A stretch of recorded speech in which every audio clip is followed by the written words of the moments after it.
Os 4 últimos jogos de cada um deles. Vamos lá.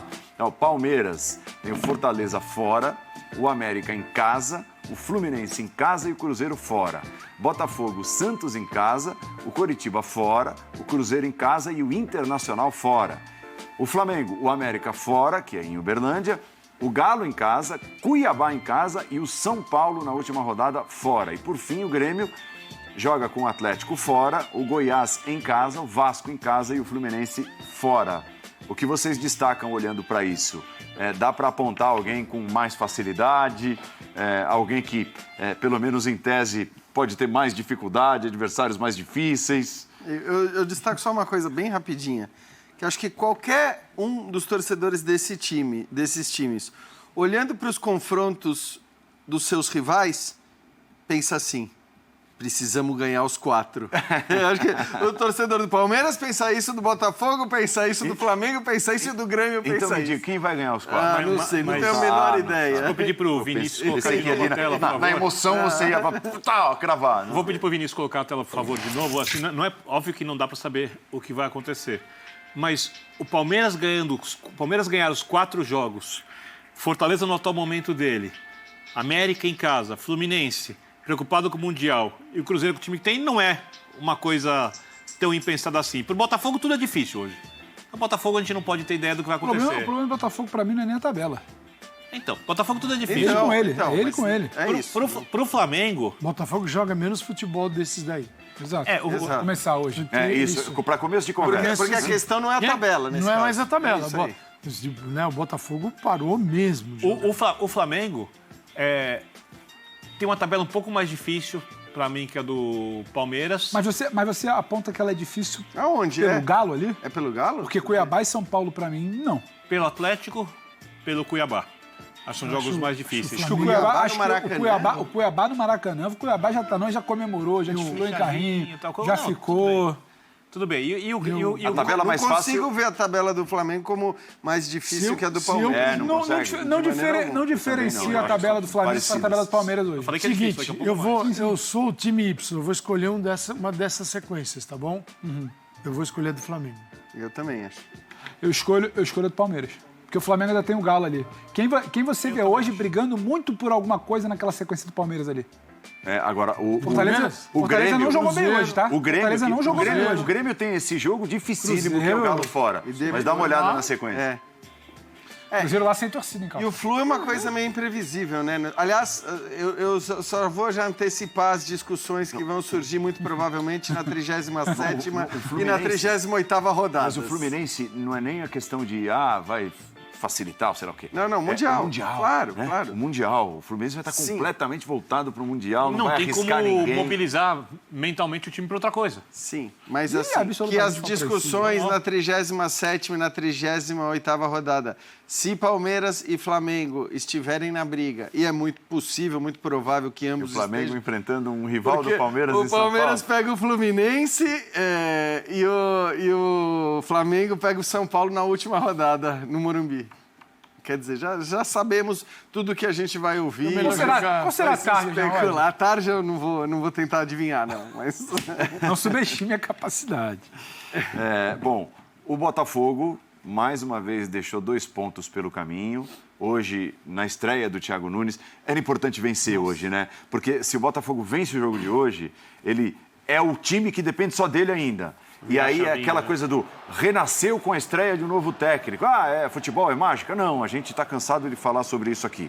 Mas o fato novo... E a gente sabe que isso influencia. Hoje teve um fato novo. Influencia. Né? Ele não foi positivo. Porque quando a gente para olhar a derrota para o Palmeiras, que para mim é onde o torcedor começa a olhar e fala, vai dar problema. Quando a gente para olhar para a derrota para o Grêmio, você olha para esses 2 jogos, você consegue ver o primeiro tempo contra o Palmeiras, você consegue ver o momento que você abre 3-1, você vê momentos... Hoje você vê um time apático do início ao fim. O Botafogo chega ao empate muito mais pelo que o Fortaleza deixa de fazer. E o Botafogo empatando... ele empata o jogo e parece que para ele é um jogo de meio de tabela, que você está em 7º lugar. Você acha que o time não acredita mais, é isso? Eu não posso afirmar que o time não acredita mais, mas a postura hoje, tudo que se falou durante a semana é mais do que o trabalho técnico, tático em si do Thiago Nunes, é como ele vai conseguir recuperar do ponto de vista mental, anímico, essa equipe. O que eu vi em campo hoje foi uma equipe abatida, uma equipe apática. É a tal da vitória. Agora vai vencer para espantar aquele papo da semana passada, para ficar todo mundo com o mesmo número de jogos e você ainda ter matematicamente uma vantagem. E você não viu. Era o Botafogo que você, se caísse um ET aqui agora, você falasse, esse time aí, aconteceu isso ainda tudo no campeonato, ele está tentando se recuperar, o cara não ia entender. Então, o fato novo para mim, Paulo, é que você não conseguiu nem ter o momento ali que parece que vai dar um respiro. Sim. Entendeu? Então, o Botafogo muito apático. Aí o debate, é o que o Calça falou, é olhar para aquela planilhazinha ali de quem joga bola. Aí o debate, para mim, para de ser a sequência do adversário, o Palmeiras na cola, o Palmeiras ultrapassou, o Flamengo chegando. Passa a ser o que o Botafogo não consegue mais fazer nesse campeonato. O Botafogo... E aí isso começa a tirar o time da briga. Agora, matematicamente, tirou de vez é a primeira vez que todo mundo igualado em número de jogos, é a primeira vez que o Botafogo não é líder. Então, eu achei hoje emblemático a apatia do time. Então, porque acho que assim, a gente falou muito que talvez a vantagem que o Botafogo chegou a abrir não condizia com o futebol que o Botafogo jogou, mesmo nos seus melhores momentos no primeiro turno. Mas a liderança era justa. E se a liderança era justa, é claro que o Botafogo podia mais do que isso. E aí tinha esse aspecto que o Paulo falou, que para mim era muito claro. Se depois de toda a crise, das viradas tomadas, das tragédias ali dentro de campo, você tem uma parada de data FIFA, então você interrompe ali, o que é sempre bom para quem está vivendo uma crise, você tem uma interrupção.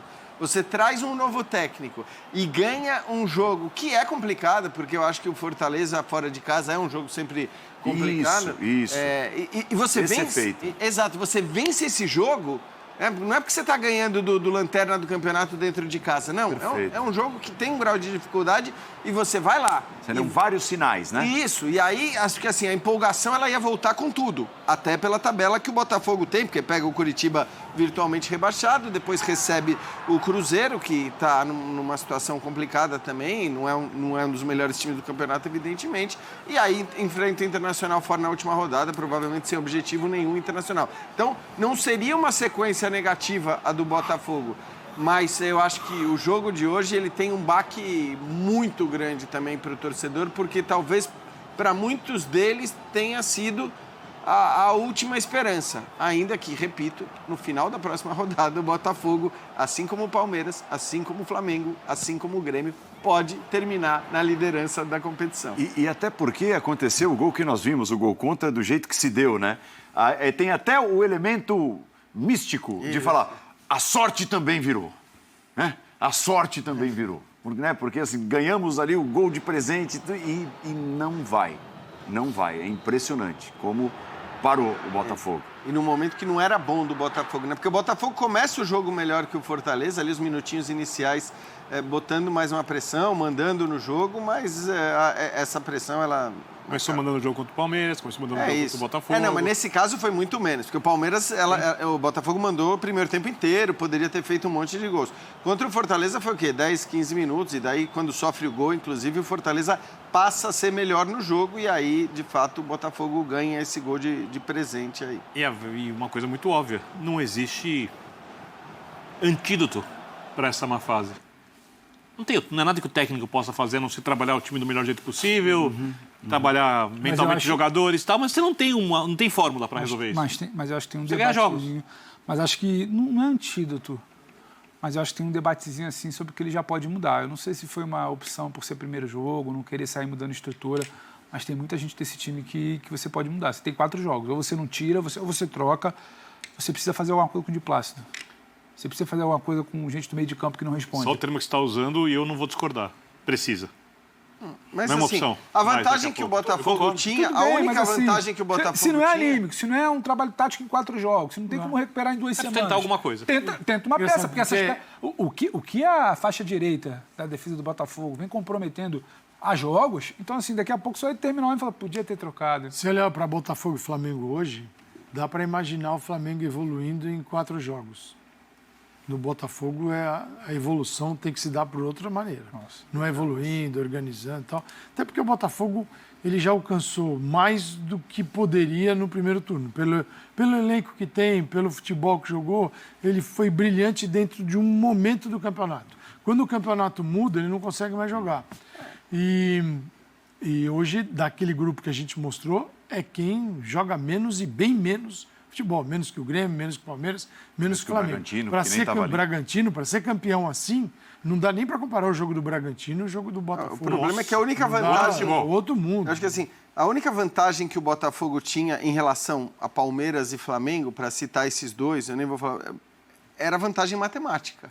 Era a vantagem numérica.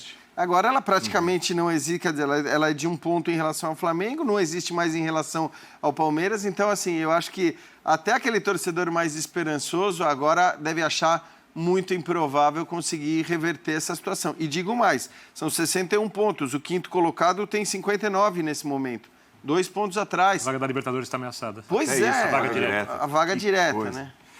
Intervalo, nós voltaremos e falaremos um pouco, poderíamos falar muito, né, pelo que ele representou, sobre Rubens Minelli, que nos deixou nessa quinta-feira.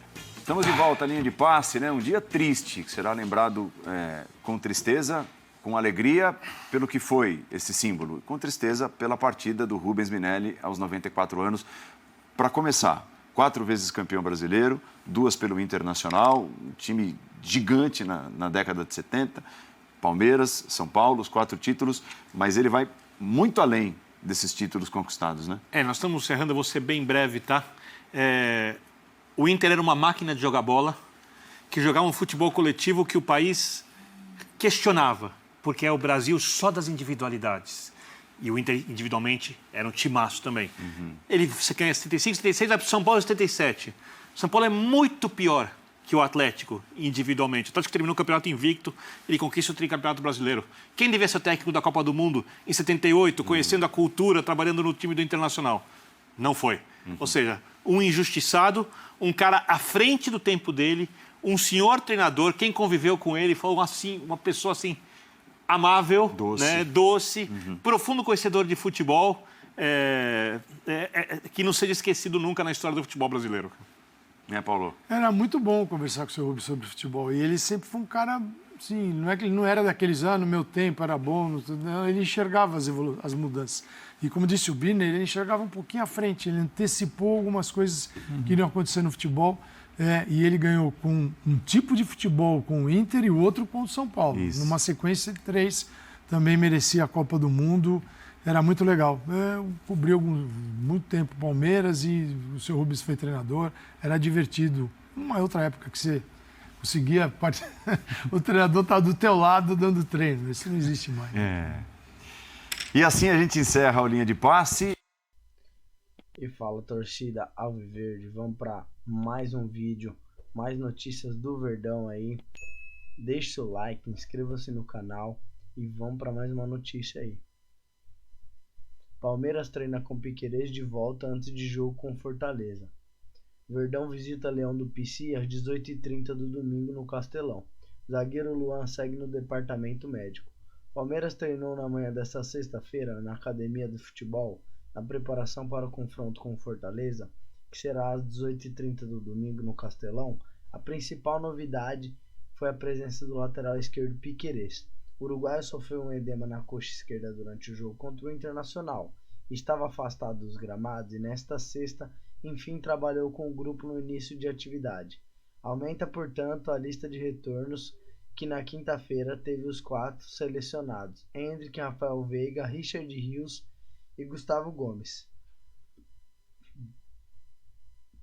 O zagueiro Luan, por sua vez, segue afastado em tratamento no núcleo de saúde e performance por conta de uma lesão na coxa direita.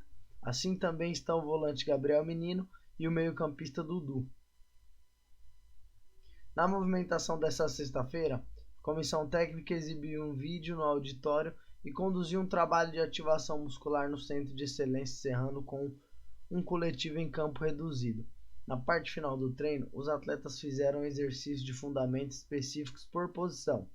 Palmeiras ainda treina no sábado, na academia de futebol, e embarca para Fortaleza no Ceará depois do almoço.